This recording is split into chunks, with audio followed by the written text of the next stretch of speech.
Good morning, everyone. I have the privilege and the pleasure to be the moderator of this important green growth matinee entitled Developing Investment in the Green Economy, Opportunities, Strategies and Services in the Mediterranean. This is a bilingual webinar in English and French. Of course, French is my privileged favorite language, but as a moderator, I will use English not to confuse the interpreters. I would like to welcome the members, the distinguished members of this panel, and of course, all the participants that are following this matinee. They will have the opportunity to ask questions after the presentations. This is a very important agenda item in the sense that green growth is very high on the agenda of the European Union, but also very high on the international agenda.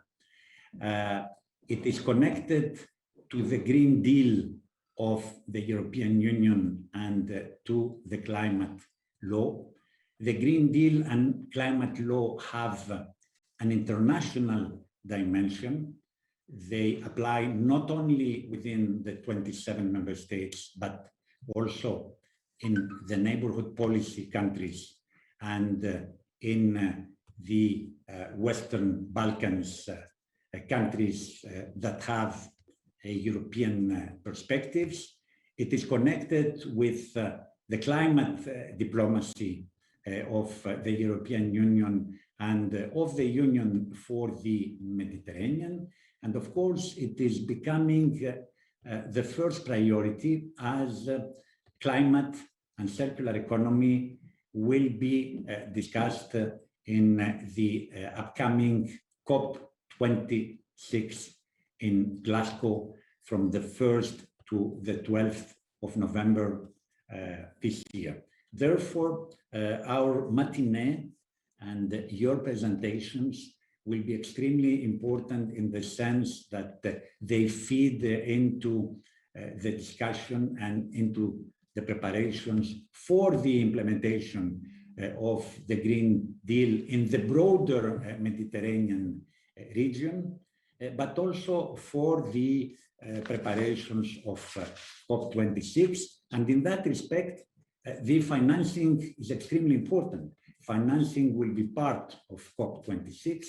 Without financing, we are not able to implement mitigation and adaptation measures. We stick simply to, as I call it, paper law. Therefore, financing is key. And I have noted what Matthew Stephenson from the World Economic Forum has said in the previous panel. The policies attract the finance, but also the finance attracts policies. There is an interaction between the two, and I think our panel will illustrate the links and the interaction and the synergies that we need to highlight. So I wanted to share this first considerations with you, simply by adding that green growth, this is the jargon that the European Union is using, is one of the three pillars. The other pillar is blue economy. Blue economy is extremely important for the Mediterranean. And of course, we need a green growth blue economy, a green blue economy. And the third pillar is digital economy. Digital economy is now very present in our lives, and it will dominate more and more our lives in the futures. And there we need to talk about a green digital economy. So there is an interaction between the three pillars. And of course, the overarching element is the circular economy with the view to making the three pillars circular. I repeat myself, circular green growth, circular blue economy and circular digital economy. And of course, this will lead to green financing according to the taxonomy regulation of the European Union, which codifies and clarifies the priorities in terms of green financing, which are not only those that will be covered by EU financing, but also by financing of the international financial institutions. Both the EIB and the EBRD will comply and align their financing with the taxonomy regulation to ensure green financing. I would like now to give the floor to our first speaker, starting with José Luçon, who is a senior expert at ANIMA. José has a very long CV. I will just pick up one or two points from her CV. She's an expert in sustainable economic development in the Mediterranean region, where she has coordinated several projects and studies on public and private sustainable investment strategies. So you are the right person in the right place. The floor is yours, Zoe. George, thank you very much. I'm very honored to be part of this debate. So I work at ANIMA, which is a platform for economic development in Europe and the Mediterranean region. And right now, ANIMA is working under the Green Growth Project to establish a mapping of investment and SME support instruments available for. So Merche, I'm sorry, I don't know how to pronounce your name correctly. Merche will tell you more about the Green Growth Project, but just to give you a few ideas about this mapping. So we want it to be a very practical tool for European SMEs looking to access investment and SME support instruments. So we will mainly use the outputs of the FinMed project. So here again, our next speaker, Giancarlo Puddu, will present this initiative. But we have very interesting output about, like, for instance, a typology of existing instruments. And even more, there is a very interesting online decision tool that has been designed for SMEs so that they can identify the most relevant existing instruments and also assess the likeliness for them to access such tools. So we will provide this mapping very soon under the Green Growth Project. We will also, based on the inputs of all the partners of the Green Growth Project and the members of ANIMA network, list the main entry points in each countries, like the national portals and the main bodies like national financial institution and support agencies for SMEs looking to access these funding opportunities. I also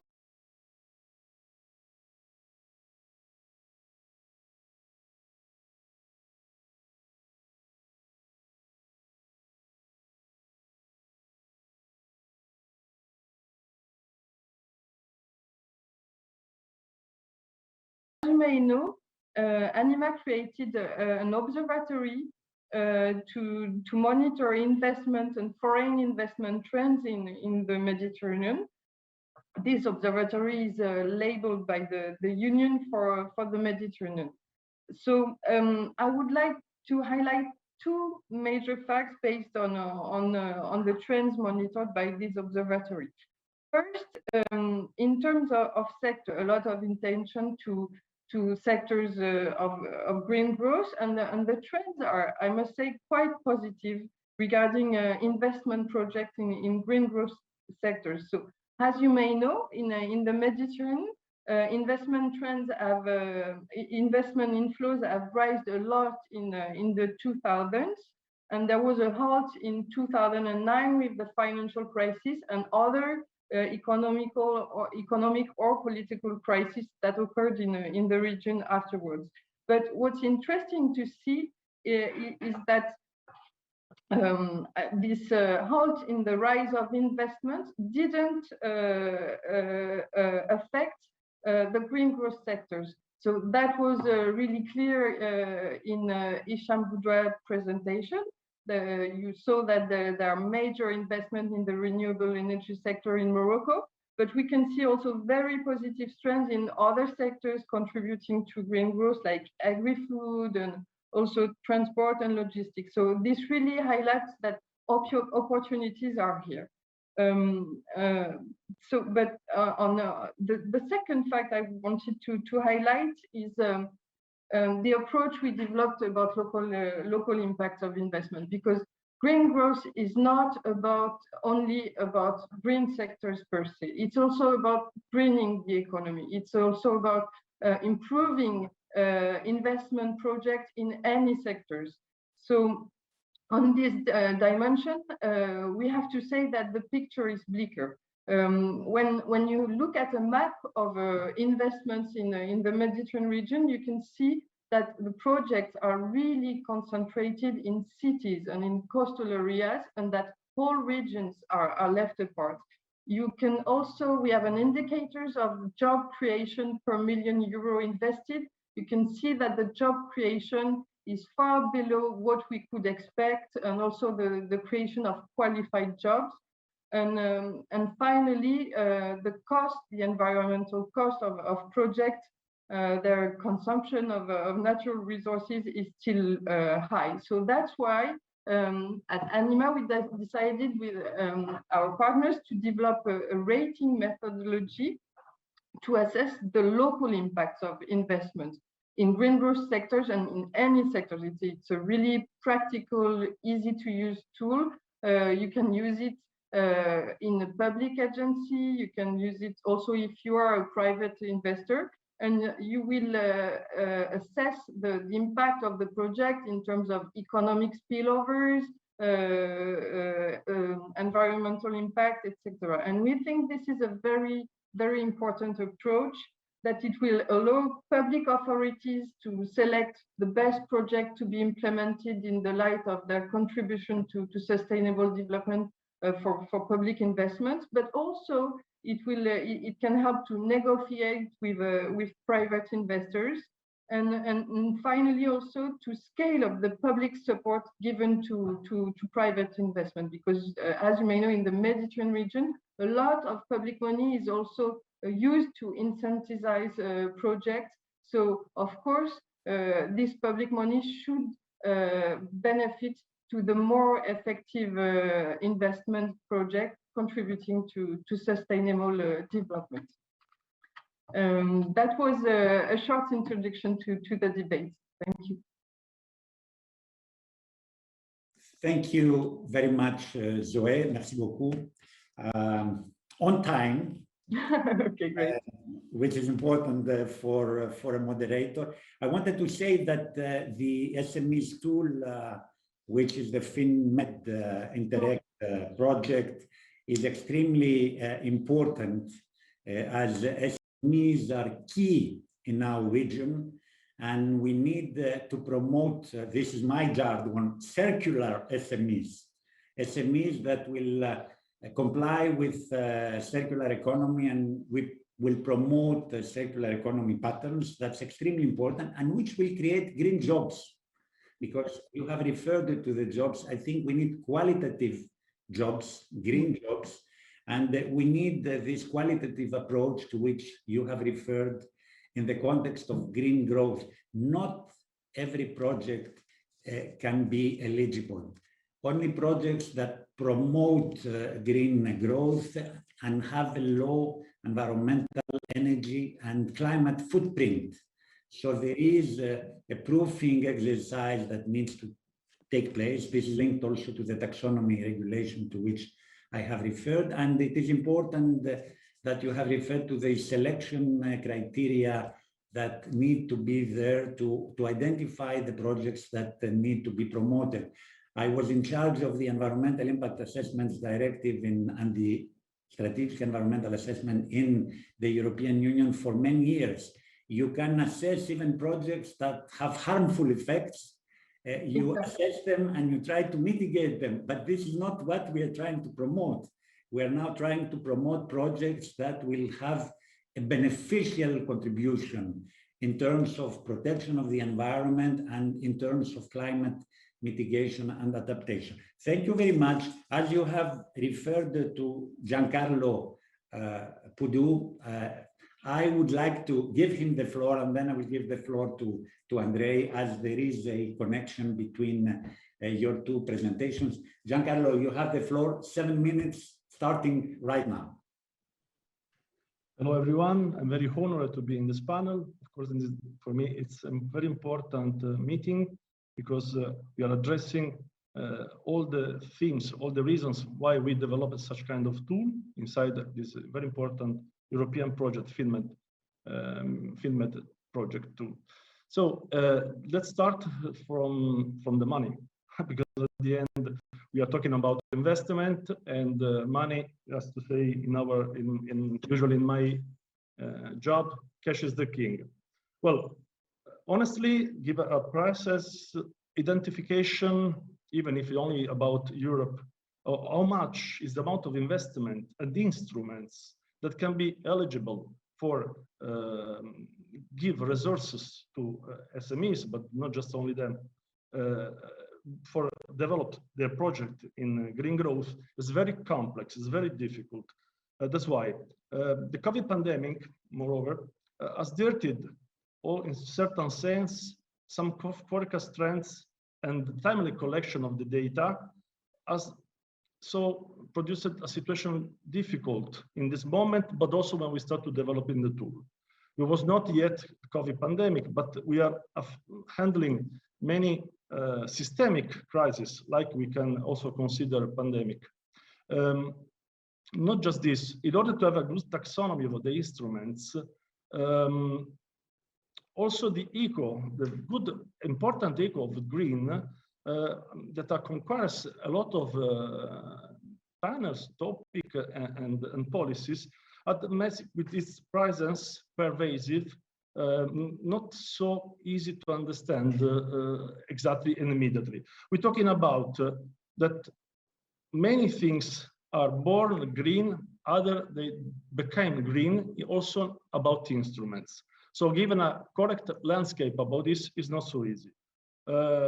But we're talking about not so difficult to estimate that at now we can consider trillions of financial resources in euros ready to address the market and the entrepreneurial system. Many extraordinary operations, also about M&A, for example, originated from green growth and from the challenge of the climate change. So also from the side of merger and acquisition, we can watch it, and we watched a lot of important situations that conditioned also the approach for the government, for the policies in the green sector.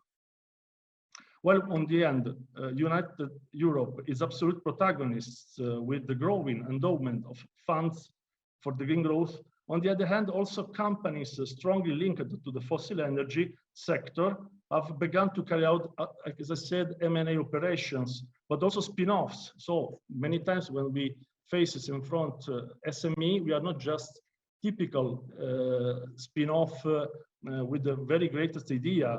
Sometimes also the big company, the big player decided to spin off some green growth project or idea inside the company, giving some evidences of this for the market. A sort of greenwashing in a good way, not in a bad way. In turn, they have become so players able also to make finance support buying green type innovations. So also who is more linked with carbon fossil economy become like a player also in green sector, sometimes buying such kind of idea. If we're talking about so investment rather than cost, a recent report of Morgan Stanley estimates the amount of needed globally to limit climate change with an established of $50 trillion for the 2050, or about, we can say, $1.6 trillion per year for 30 years. These amounts do not appear unattainable if you consider, giving a perhaps abused example, that in 2018, the top of 47 countries in the ranking of military spending spend more than 2% of GDP on defense, and some much more than $1.7 trillion. So we started from this to develop the ecosystem, to develop the tool. Second point, we have also to consider what is financial market, what is credit market. Financial market, of course, has such kind of numbers, 5 trillions, 6 trillions, in a aim to be an impact for green growth. But why is so difficult for entrepreneurs, for SMEs in particular, in the green sector, to have access to credit? Financeability for SMEs is not so dynamic as in the aggregate of a financial market. So a financial market so full of liquidity, and we can see in these days, inflation is back like a small nightmare. But well, for small companies and for SMEs in general, the access to credit is not so easy. A lot of money, difficult to get this money. So with the tool, we try to face the first gap. Two gaps from it's possible to find. So let's start from the first. The first, it's a distortion to financeability with respect to the huge financial resources available. When the investor is private, especially, and purely financial, that is, it means he has not industrial experience or expertise about green sector. The main is the only one element of understanding is, in fact, the only business plan.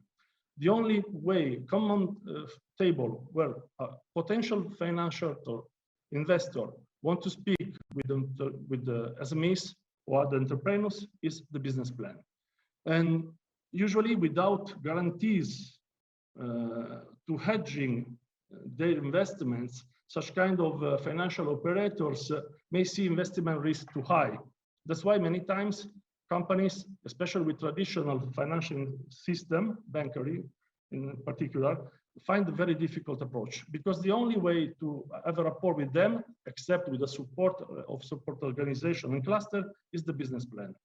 And when investment financial sector have trading in a secondary market, investors instead change their behavior, arises their risk profile, or better explained, find a greater comfortable zone thanks to the possibility of allocation of the risk of the investment and the liquidity of the investment. From other side, in a positive way, specialized specific instruments and specific and specialized investor and tools arrived. Often, as I heard before, very absolutely perfect, there are public-private partnership, and this kind of investor are growing up.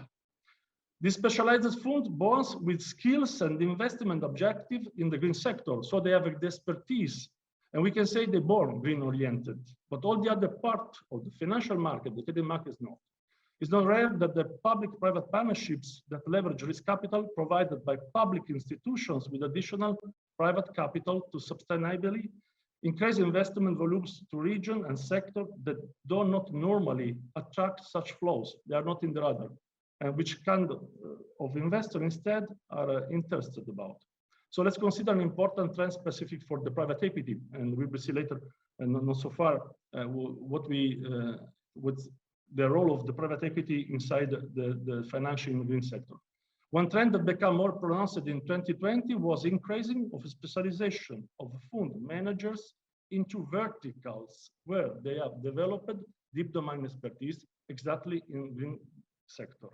So many specialized grow up, especially also in private equity. This because they developed inside knowledge, expertise, mathematical model, but also new KPIs in order to assess the opportunity of investment. It does not want to be an oversimplification, of course, but in the end, the underlying problem is always one, and there is the knowledge and the competence between the interested party and their interests. So sometimes the mismatch and the tool wanted to try to give such kind of solution is the different approach and the different vocabulary in order to get solution and find the good match for financial. And even in a financial ecosystem, in short, the tools of cultural mediation are needed. And we try to develop such a tool like a sort of tool of mediation about culture, or how to present the company, how to speak and give evidence, and sometimes to green aspect inside, for example, a process of innovation that a company maybe didn't highlight it enough. Okay. Giancarlo, yes? Time is over.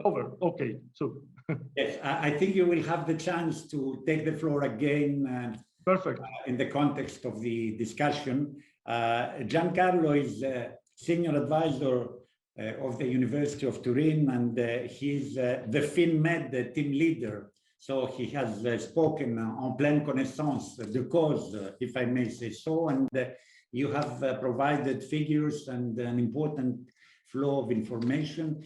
I always like to talk about circular SMEs. This is, I think, the new jargon that we need to promote. And as we all know, we have up to now the ESG, the environmental and social governance. I think this needs to be circular environmental and social governance. And I'm sure that your tool is also promoting this. SMEs have to develop their own strategies with the view to promoting the ESG circular dimension of their company, which is very important. The other point I noticed is the trillions that will be needed up to 2050 with the view to climate neutrality. And this is not only the goal of the European Union under the Green Deal and the climate law, but it has become also the goal, the net zero emissions goal of the United States of America under the new administration. We are very happy that they have hired now the level of ambition. It will be the ambition of COP26. I imagine that this is an estimation with the current state of play, and we might need less at the end of the day to comply and to ensure the net zero emissions. What I can say is that within the European Union and within the neighborhood policy and let's say the Western Balkans, the funds available are so high in terms of amounts that the challenge is how they will be absorbed. As you know, the Recovery and Resilience Plan has a short, relatively short time frame, and therefore there will be a race in terms of speed on how we can prepare pipelines with the view to be able to use all these funds. And of course, there are other funding sources available in the next programming period. It's not only the Recovery and Resilience Fund, it is also the Just Transition Fund, which is extremely important, Horizon 2020, Interreg, that is very visible in our event, and other smaller projects. So this will introduce the next speaker. I would like to make the bridge with a wording that some are born green, others are becoming green either by credo or because the conjuncture is now such that they need to be green. So saying that, I would like to give the floor to Andrei Geica, who is the Chief Policy and Impact Officer of the Sporos platform, a very innovative and pioneering platform that was established in Greece, focusing on policies to materialize the circular transition of SMEs. So this comes very well with what Giancarlo and prior to him, José have mentioned, and of course, the provision of dedicated consultancy services on cultural and circular, I would say, on circular business models. So, Andrei, you have the floor, 7 minutes. Well, thank you very, very much for having me. It's very exciting to have a discussion with such distinguished guests, especially to you, Mr. Kremlis. So my name is Andrei Geica. I'm a partner and a co-founder of Sporos platform, which is the first impact investment focused on circular economy in Southeast Europe. And actually, I am in charge of impact and public policy, and I'm quite pleased to hear so many connections that I've noticed throughout the discussion, both in the previous webinar and in this one, with what we're trying to do. It means that we took the right decisions at the right time. For example, we do encourage, we have a quite unique structure as an investment fund. We're also quite modest, 60 million euros compared to the 50 trillion that is needed is just a speck of dust. But since we are the first impact investment fund in this area, we want to set the correct example to make sure that we can inspire other initiatives such as ours to take place. So we focus specifically on helping existing, let's call them traditional SMEs, to make the transition towards green business models, because we realize the majority of the VC environment and ecosystem, especially in Greece, where it is a bit underdeveloped, focuses on startups and unicorns and green tech, which are necessary since they will provide the solutions that SMEs can then employ to circularize their business models. But at the same time, SMEs do not have the necessary capacity and the resources to and the expertise to figure out how to do this transition. And we provide both this and the financing for them to make the change. So we also, for example, encourage our investors to act as sustainable mentors, which connects a bit with what Mr. Puddu was saying about spin-offs. So when we have large corporates, for example, investing in our fund, we encourage them to take an active role and by aligning their interests with those of the investees, so that they can then ensure a sort of technology and knowledge transfer between the company that they invest in and their larger group. We're also born out of policy because, for example, we've implemented the EU taxonomy by the time it was still a draft developed by the Commission's high-level expert group on financing the circular economy. And we also took care of the aspects of having the necessary industrial expertise, since we are a financial instrument, but we needed to, since circular economy is such a horizontal concept, we needed to make sure that the necessary expertise is there to properly not evaluate the project that we want to invest in, but also to make sure that the changes that we would recommend to their business models go in the right direction and we actually achieve a circularization of the economic system as a whole. Always connecting to previous discussions, what I want to connect a bit to what Matthew was saying about the need for clarity from the regulatory environment, because I want to underline that in the next few years, the European Union will basically spending more money than it ever has in its history. So when looking at the financing, for example, of the green transition, it's important to understand that it is a horizontal matter across various funding instruments of the EU, since there's no single instrument which can be used as a unique reference point. So if we look at the architecture of the European Green Deal, which plans to mobilize at least 1 trillion euros over the next decade, 500 million will come from the EU budget for climate and environment, which is calculated across the European Union centralized funds like the Cohesion Policy Fund or the Agricultural Fund for Rural Development, the European Agriculture Guarantee Fund, the European Regional Development Fund, Horizon Europe, and LIFE funds. That's because basically in the negotiations between the co-legislators on the new multi-annual financial framework, the circular economy and the green transition have now become a horizontal objective for the entire period 2021-2027. And this means that the investment priorities have to be reflected in the applications for funding from individual projects, which will need to demonstrate how they are going to use this money in order to contribute to the objectives, in order for the applications to succeed, right?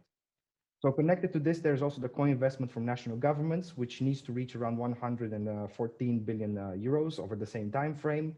Then there are 25 billion euros coming from the EU emissions trading scheme, which will also include shipping sector for the first time ever starting from 2023. And this will have wide range implications.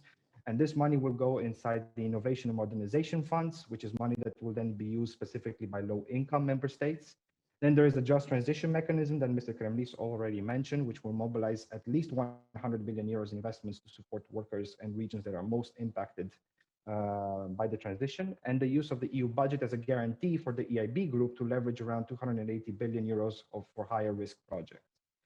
And on top of all this, there is also the EIB, who announced that they will double their climate targets from the current 25% to 50% by 2025, which over the next decade in the new multi-annual financial framework will basically translate to another 1 trillion euros of investment.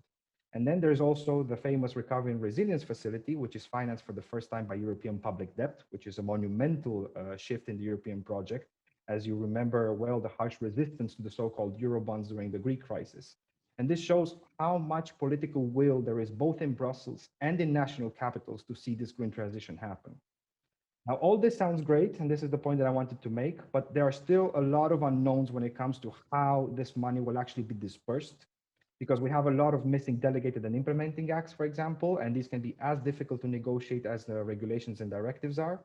Then we have the most contentious negotiation of all, which is still ongoing, and hopefully the super trial from next week will solve, which is the one on the new Common Agricultural Policy, or CAP or CAP, where the main point of disagreement between the co-legislators is actually on the eco schemes. So whether the plots of land that can function purely as carbon sinks can actually be counted in the amount of direct payments that farmers receive. And financing the green transition will also depend a lot on the Recovery and Resilience Facility, because unlike cohesion funds, or ESPA as it is known in Greece, the disbursal of the money is highly dependent on reforms. So each member state has to submit a so-called Recovery and Resilience Plan to the European Commission. And Greece was among the first 14 member states to submit it very early on. And in these plans, member states have to have a very specific timeline with concrete milestones of how they plan to make the reforms based on the 2019 country-specific recommendations that the European Commission publishes each year. So if a member state does not respect the milestones, then the next tranche of the money is not dispersed. If all goes well, all member states will submit their plans by early June, following which the Commission has 2 months to provide an assessment of the plans based on the criteria set in the Recovery and Resilience Regulation, which is heavy on the green transition. And then these plans need to be translated into a Council implementing decision, which in the best case scenario will take 1 month, and is necessary for the Commission to actually be able to sign the financing agreement with the member states. And when that is done, a first tranche of the money will arrive to countries in July, and the second tranche will arrive in December this year.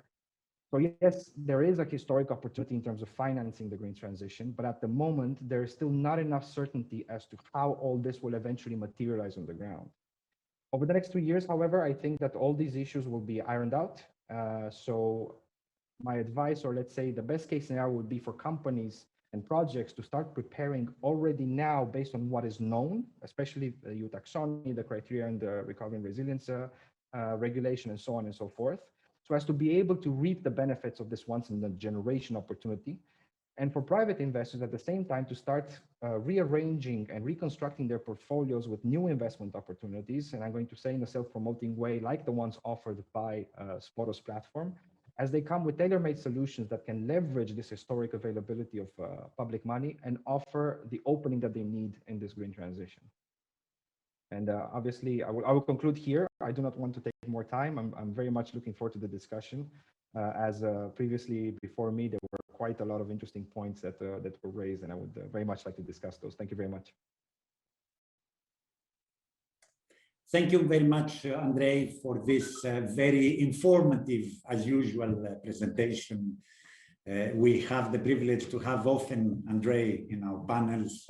He's always very knowledgeable. The challenge for the SMEs is to prepare with the view to becoming circular. The tools are there, the information is there. They need to develop their own strategies. And of course, they need to prepare project pipelines because it's not only the finance coming from the EU, but there are also amounts available under the national budgets, which promote energy efficiency. In Greece, for example, we have the program Exikonomou, which means I save energy, which is also a program for the households. We have programs which are financed under European Investment Bank funds.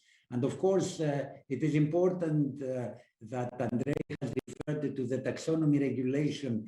It's not only, as I was mentioning before, a legal requirement for the EU member states. It will become a guiding document also for financing outside the EU whenever an IFI is involved, be it the EIB, which can now co-finance worldwide projects, the EBRD, etc. These are becoming climate banks, and there will be more and more involved in the future in green financing. So thank you very much again. I see some questions coming. We will take them at the end, but I would like simply to ask Karaman Anelia, she has referred to the word clusters in a French written question, if she can specify what she means by clusters. I would like now to give the floor to the next speaker, Alessandro Paglia, who is the head of European relations in Transizione Ecologica Solidale. Alessandro, you have the floor. Thank you, George. Good morning to everyone, to those who are listening us, and to the organizer of this interesting discussion. Let's just introduce myself a little. I'm part of the think tank TES, Transizione Ecologica Solidale, that is in English is ecological and fair transition. Our president is the actual Italian Ministry of Labor, and what we do is to work on policy design, is to try to sensitize and to guide institutions and companies towards the sustainability transformation process. I want to underline that in our activities we have a very marked character that is related with a just transition, and I want to underline just. Indeed, the ecological and digital transition that we are living risks to download these effects on the most vulnerable, that on the contrary must be protected with particular attention and helped in the reconversion process. On this topic, I want just to remember, for example, the case of the Gilets jaunes, the yellow gilets in France, where the initiative to raise taxes on the most polluting vehicles, let me say a positive idea from an environmental point of view, risked to be discharged mostly on the poor people who generally could not buy a new and more efficient vehicle. So what we can learn from this example is that the transition cannot be punitive, but must aim, on the contrary, to make more convenient to be green and sustainable. Only in this way, I think we will be able to mobilize social and economical resources that are crucial for this transition. So in relation to financial tools, I want to bring the Italian case, that there are also similar initiatives in other countries as well.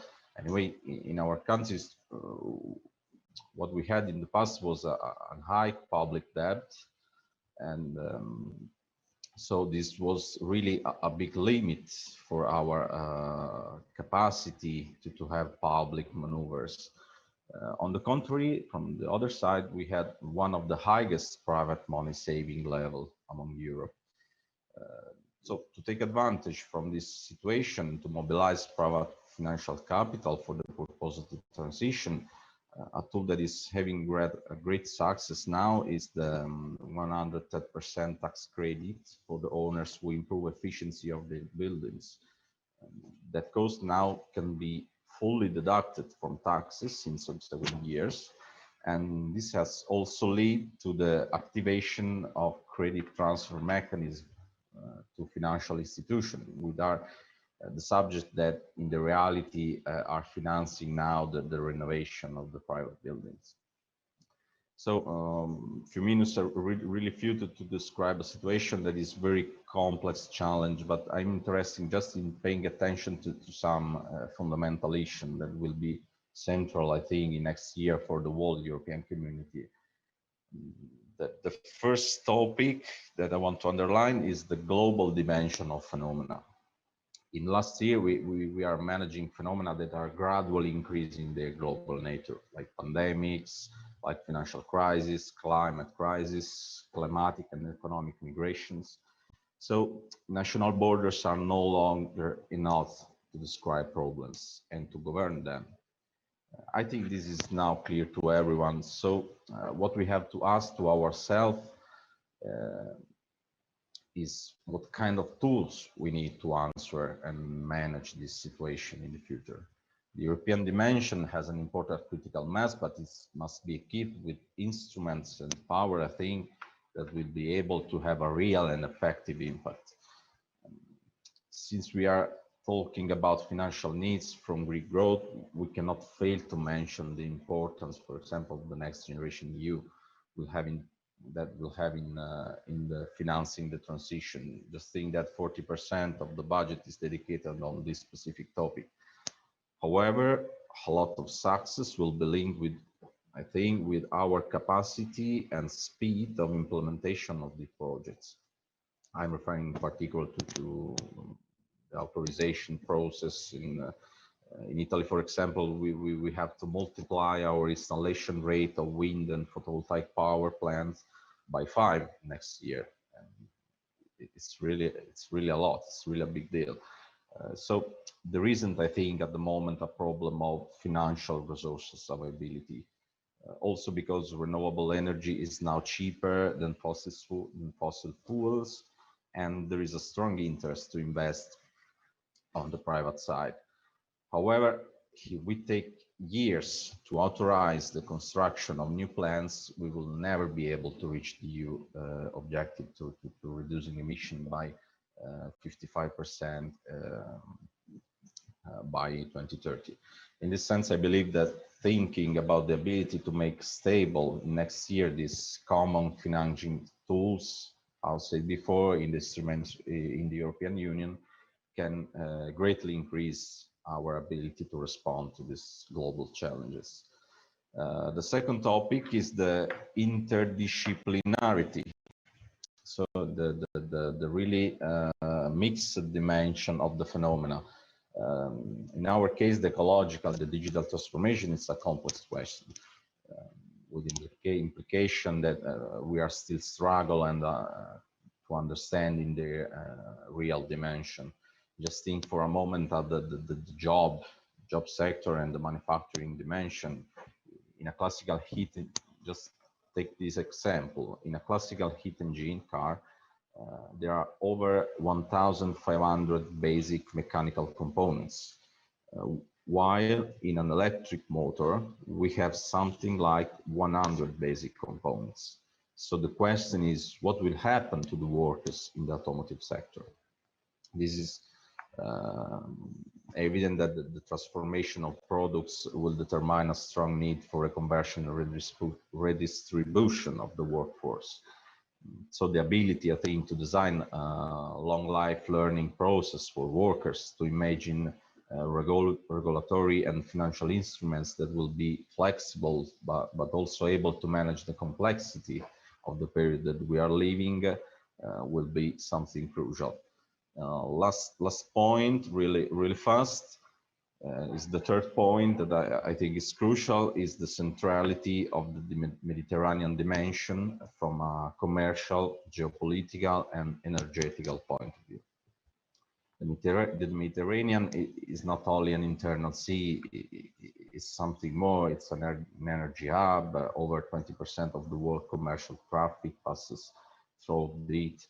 And we rediscovered today that it also has a primary geopolitical centrality due to all the tension, for example, that are emerging from Israel to Ukraine. But I'm also thinking to the case of the Greek island, same for Libya, North Africa. So for these many reasons, it is important to push for a Europe with a really strong Mediterranean traction. The link, in particular, with the countries of North Africa, but with the whole area, must be economic, for sure, but also cultural and political. I'm thinking that the energy issue and the need to connect the various geographical area I'm thinking also to the ability of our companies to convey green technology to support the development of our neighbor countries. But I'm also thinking to the role of culture, for example, to reduce radicalization phenomena or other kind of social tension. In conclusion, and I'm going to finish, I apologize if I had not fully respected the topic of the financial instrument, but I think that it's really important to have a clear idea of the general framework where we are moving in, because the financial topic is not something that is self-sufficient, but it must be consistent and synergic with the general goals of Europe as a whole. Thank you. Thank you very everyone, much, George. Thank you very much, Alessandro. I think you have referred and you have conveyed some key messages which complement the financial dimension that was thoroughly presented by the previous speakers. I take a first point that not only money is important, but other types of incentives. You can have economic instruments and other types of incentives to ensure and to support the energy transition and climate neutrality. The global dimension to which you have referred is extremely important, and of course this is very present in the Mediterranean. Pandemics is global, climate change is global. We need the global answers. The EU is pioneering, but all the countries of the globe need to be associated, and this is why the EU is also trying to promote the climate diplomacy, the external dimension of the Green Deal, and the circular economy as a new economic tool worldwide.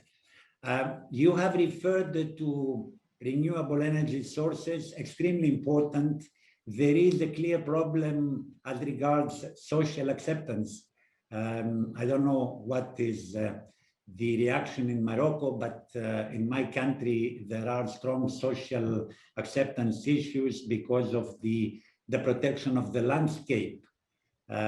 Some people, especially in the islands, they don't like to see wind turbines. They believe that they affect their cultural and natural landscape. So this is an issue on which probably another dedicated webinar could be organized, but I take the opportunity from what Alessandro has mentioned. And of course, the integrated product policy, we need new production and consumption patterns which will be promoted through the circular economy. And this is also a reply to a question from Dimitri Panopoulos that we need to take into consideration the full life cycle leading to the production of a product which at the end of its life should not become waste, but should be used as a secondary product or as a raw material to enter again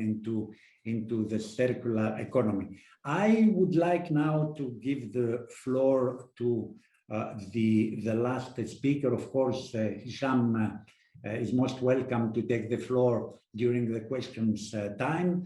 The last but not least speaker is José Manuel Durán Cuevas from the Spanish Agency of Innovation, with a lot of experience in the innovation sector from different angles as a technical evaluator, a project officer, advisor in international projects and twinnings, etc. José Manuel, you have the floor. 7 minutes. Thank you, George. I will try to be shorter than that. Well, first of all, thanks for the introduction. Thanks for considering that CDTI, the Spanish Agency of Innovation, has something to do, something to talk, to contribute to this debate. Well, just a few words about our organization. We are the Ministry of Science and Innovation, and our focus is funding the R&D activities done by private companies at national and international level. So I think we are in the right place, because I heard several speeches that quoted some words like challenge, risk, investment, SMEs. And that's what we do. We try to minimize the risk related to some investments. funding R&D initiatives, namely in these technologies that we are talking to. Well, I would like to raise three topics. George, you said that we should count on the national activities, not only in the European Union, but as you mentioned, the case of Greece, same as the previous speaker talked about Italy. I agree with that. I have to say I take advantage of our colleague Hisham Boudra, which is who has shown the Moroccan scenario. I am based in Morocco. I live in Morocco.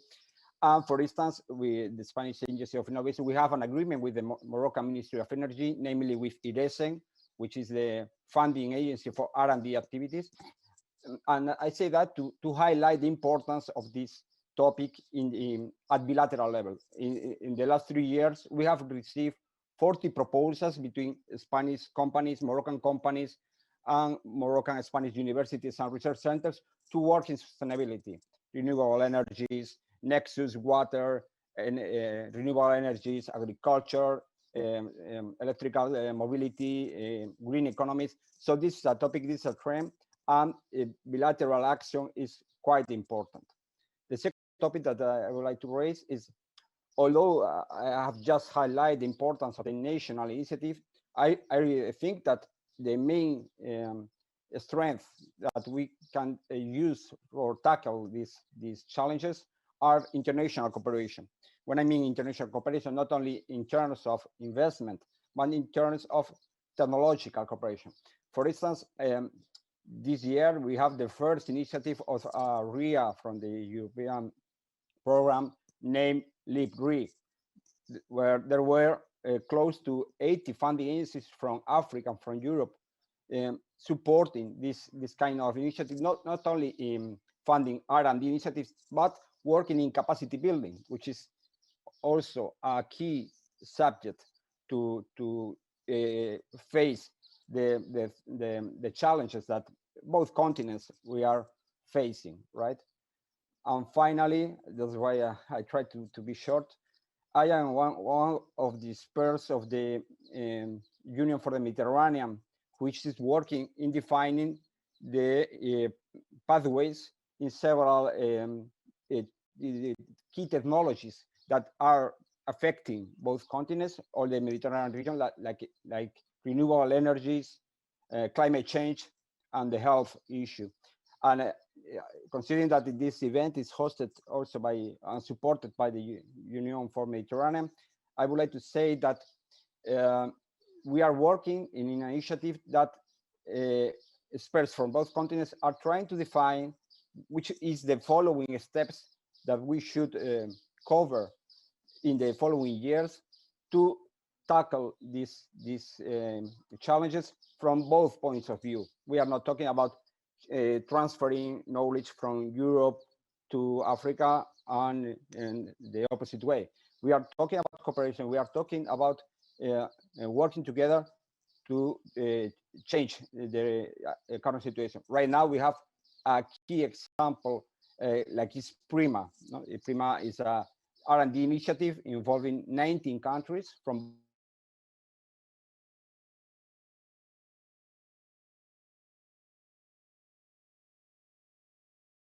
just related to farming, agriculture, stability, and water management and scarcity. So there are already, I know that the other speakers talked about the Green Deal and all the initiatives that are coming and that are obviously welcome, but there are right now some initiatives that are working with these issues, and we should take advantage of them in order to test, develop, and test technologies and validate these prototypes in order to reduce the challenge related to this kind of investments. I try to be the short that I could. So thank you. Thank you. Well, thank you very much, José Manuel. Very useful pieces of information. I think the cooperation and the good practice that you have developed with Morocco is extremely important. We need to join forces within the Mediterranean. It is a common sea basin, and to refer to what Alessandro was saying, the Mediterranean is to be managed jointly with the view to promoting a climate resilient Mediterranean. Our main activities in the Mediterranean are tourism driven, and in that respect, we need in the chain where the links are climate, environment, and public health, to ensure that all the links are safe and are there with the view to ensuring the quality of life of the citizens of the most important sea. I mean, as a Greek, I believe the Mediterranean is the cradle of our civilization. I guess you share this view, and in any case, we need to protect it in that respect. And the UFM initiatives to which José Manuel you have referred are extremely important. The UFM is actively participating in the Interreg projects and families, and I take this opportunity to invite you all to the upcoming Circle of the Med Forum 2021. Last year we had the first one, the 2020. It was a very successful one with the participation of 57, and my level of ambition is even higher, 57 countries, not only from the broader Mediterranean basin, but also from the broader region, with more than 5,000 live, let's say, participants and the views. This year, it will take place from the 18th October to the 21st October, and it will be broadcasted simultaneously from Greece, Athens, and from Egypt. The venue in Egypt has not yet been decided, whether it will be Cairo or Alexandria, but it will be a hybrid event in the sense that we hope that by then, October, some of you can be physically present, since the weather will be still nice. If not, you will be connected online, and the information on this Circle of the Med is available on the Circle of the Med platform, which you can already visit. The program has not yet been agreed, so you are most welcome not only to follow this, but possibly to participate in various panels that we will organize both. We will organize both in Greece and in Egypt. Now, I would like us to open the floor. We have 15 minutes left. I don't know if the speakers, and Hisham, of course, is there, would like to ask questions to each other, to interact among panelists, or whether we can take one or the other of the questions that have been addressed, which are visible to you. So please take the floor. We can start from José. We can have a final round of interventions, either to react on what has been said or to reply to the questions that have been asked. José, you have the floor.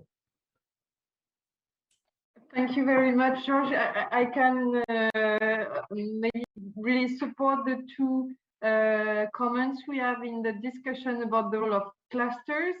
So in French, clusters is the name for you know, a sort of organization that connects the industries, SMEs, with research, like people from university and research centers. And this is a very important I think clusters, and also, of course, there's another comment about innovation and startup. They do have a great role to play in the field of greening the economy. And I must say that at ANIMA, we are leading an initiative called The Next Society, which is co-funded by the European Union, aiming at supporting startup and clusters in the Mediterranean region. And we are thrilled to see how innovative companies are emerging, and how they can be connected with industries. And I think there's a great work still to be done to make the private sector aware of the richness of the research ecosystem in their own countries and in Europe, and really that technology transfer and connecting startups and big companies and clusters is a great. There's a huge potential for collaboration and value creation, and finding new ways to circularize business models. Yes, thank you very much, Zoe. Indeed, the points you have made are very relevant, and of course it is very important to promote good practice, to share experiences, and to promote startups and eco-innovation. Eco-innovation is extremely important. We do not need to rediscover the wheel. We can move to higher speed and the new technologies, patterns. And in that respect, hydrogen is the fuel of the future. I mean, we don't need to go through all the other stages. Renewables are extremely important, but there are limits on renewables. I was referring before to the social acceptance in my country, I guess in other countries too. And of course, gas is a transition fuel. And sometimes I don't understand why there is so much friction in the Mediterranean and Eastern Mediterranean on extracting hydrocarbons that have an expiry date, and that when they will be effectively explored, probably 2050 will already be there. So we need to be pioneering and in our thinking, and the front runners in the approaches that we can promote. Who would like to take the floor? Hisham, the floor is yours. Yes. Thank you, George. I want just to add something very important. We talked about financing programs, the European programs, country programs, but I think one important point should be raised is the awareness. Today, SMEs want to be green, want to be sustainable, but most of them, they are not aware about how they can do it, for what objectives, and what is the real reason. They hear about if you are sustainable, you will get this amount of money or those advantages. But at the end of the day, it's an additional work. So if you do not feel that it is really necessary for protecting environment, but also for improving or at least maintaining their margins, financial margins, they will not move. I talked about the carbon tax that Europe is planning to have in the future. So SMEs may need to be aware that in a couple of years, if they are not sustainable, they will get hit by a tax that will increase the price, and they will not be competitive anymore. So this is one important point. The second point, we talked about clusters, which is in Morocco, we talk about ecosystems. So all the players in the sector are really important and interlinked. If the SMEs are not sustainable, the big companies that are aware and that they have their own programs will never source in those companies. So it is now a real ecosystem that is linked and need to be conducted as one entity. And I think one of the ways to succeed in that matter is to target the federation, the sectorial federation, and to work closely with them. Those are the only people that can talk to SMEs and work with them on a daily basis. So it's really a good way of communication. I want just to highlight this point. Yes. Thank you very much, Hisham. Very relevant points, starting by the awareness, which needs to be a full awareness as regards the SMEs, and combined with capacity building actions and incentives. Indeed, we need a new ecosystem, we need a new culture, a circular culture. And I would say that a big company, for example, a multinational, which has to apply under CESG, circular, environmental and social governance, if they use as a subcontractor an SME, if the SME is not green, and if the services and the products of the SME are not green, they will not be able to cooperate with them. So again, there is a chain, and there is, as you have said, a new ecosystem. I would call it a circular ecosystem where all the links of the chain needs to fit to each other. Otherwise, there will not be markets, there will not be synergies. And this is something we need to promote within the Mediterranean. Time is passing. We have only 10 minutes left, in reality 4, but I will try to extend them. So, Giancarlo, would you like to say a few words? I will give the floor to all of you, and then we will conclude. First of all, it was very interesting, and I completely agree. Talking about like a university expert, but also like a private equity advisor. I listened the correct words starting from the beginning. First of all, when I heard about policies and regulation stable, Mr. Stefansson said correctly, when I'm a private investor that I want to give money and help, maybe also with some open mind approach, I need that not just consider the company, but where the company is moving. And perfect what just you said now, I need also to consider the chains, all the chain of this company, this ecosystem. Otherwise, I'm giving probably investment and finance to a wrong situation, not a wrong company, but a wrong ecosystem. And this is very important. And second, I agree about, we can say, green divide. Again, the big companies, the big investor need to avoid such kind of green divide, as I told my Italian colleague speaker before. It's important, but it's not, of course, a limit. We need to handle effort and try to avoid this.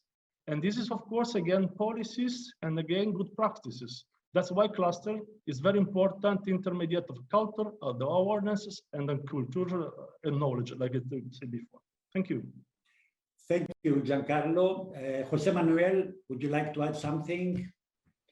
No, I think maybe most of the points were already raised.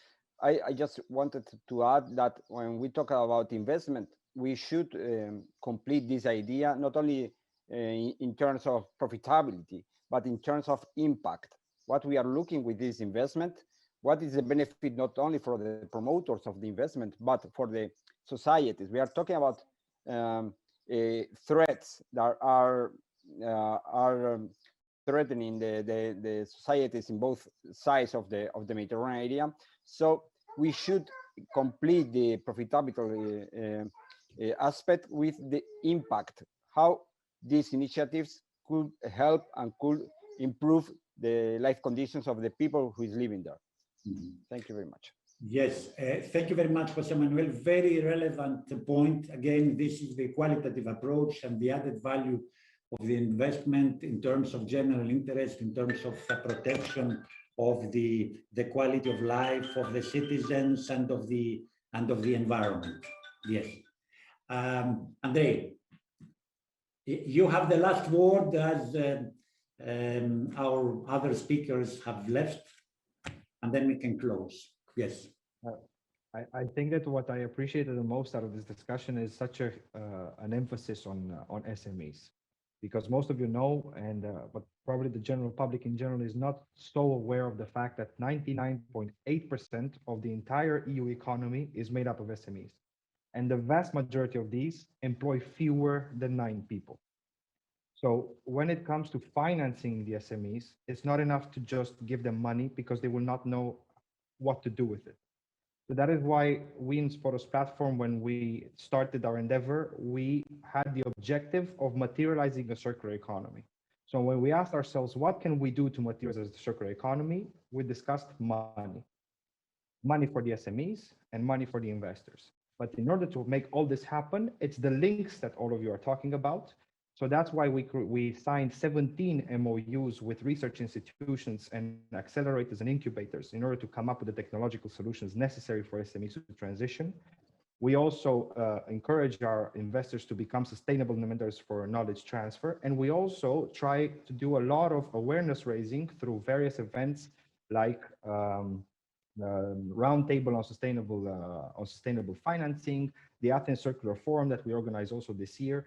So if our objective is to have a circular economy, we need to have 2 things in mind. 1 is never forget about SMEs, and 2, always to think holistically. Well, I think you facilitate my final words. This was a very interesting panel. Thank you very much. Very interactive. We have drawn some very important conclusions. We need clearly a new ecosystem with quality links and added value in terms of impacts as regards the output of the work of the SMEs and what can be financially supported. I would stress that the SMEs are the backbone of our Mediterranean economies.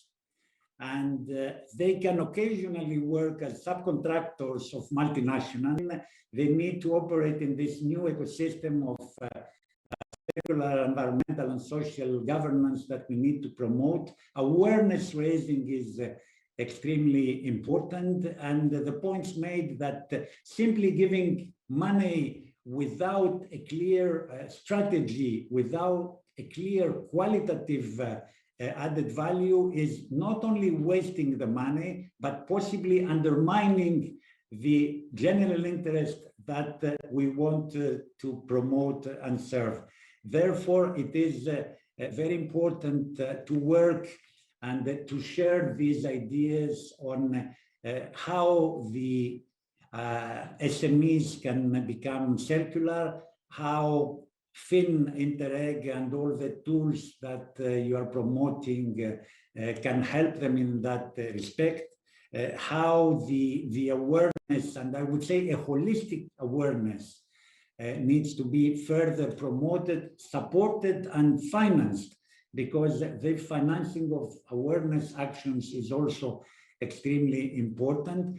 And with these words, I would like to thank you all for your participation, to wish you good luck in the important work that you are all doing, and hopefully to meet you in the next webinar, and for sure in October in our Circle the Med mega forum. Bye-bye. Thank you. Thank you very much. Bye-bye. Thank you. All the best. Thank you.